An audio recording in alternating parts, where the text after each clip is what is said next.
ikarudi hapana, nini hapana, no, sio kama tunaelewana.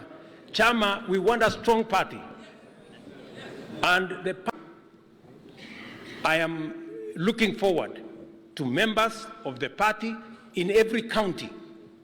Wanafanya harambee yao, wananunua plot, wanajenga ofisi ya chama, na tutakuja kusaidiana na nyinyi so that we build a solid foundation, ndio tufukuze kabisa ukabila kutoka siasa ya taifa letu la Kenya. That is what we must do. Tumeelewana jameni? Na jambo la nne, pia tunataka idhini yenu ya kwamba tunaweza, kuna wale tulishirikiana na wao katika uchaguzi huu kama Kenya Kwanza. Tunahitaji idhini yenu, tuzungumze na wao, tukubaliane vile tutaenda mbele. Kuna wale wataamua kujiunga na sisi,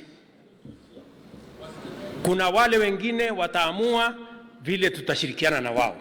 Hatuwezi kuwa madikteta tuwaambie lazima mfanye hivi, hapana. Na nimesikia watu wengine wetu hapa wanasema lazima wafanye hii, lazima hapana.